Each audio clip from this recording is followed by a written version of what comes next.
Well, I think IMF reform is really important if we're going to get the buy-in of the major emerging market economies, right, the emerging countries, to buy in to a systemic approach to dealing with problems.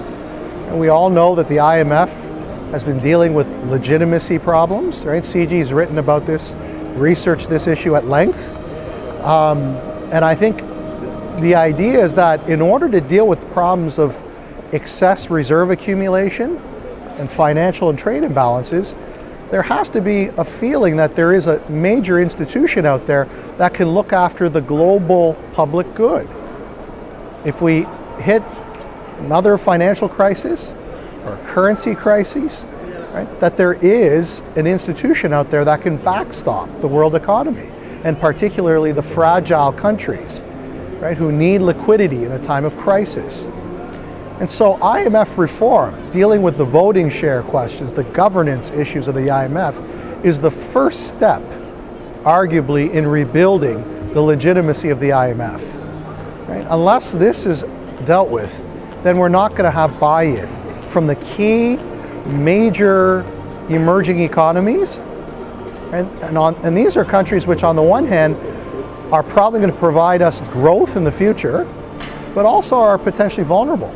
They can drag the system down if they run into trouble and we don't have mechanisms for dealing with it.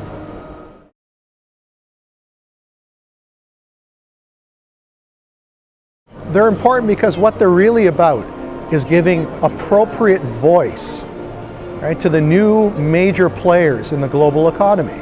Right? China, India, and Brazil are not new in a sense, but right, this has to do with their weight within the global economy now. And the fact that their voice has probably been underrepresented within the system, as well as the voice of the main borrowers from the IMF, right? I mean, this is where the countries that actually would need IMF support from the standpoint of the loans, their voice also has not been adequately heard within the IMF.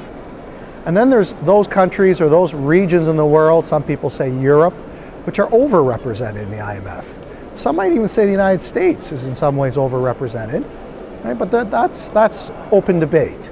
The US is still a very important economy within the world.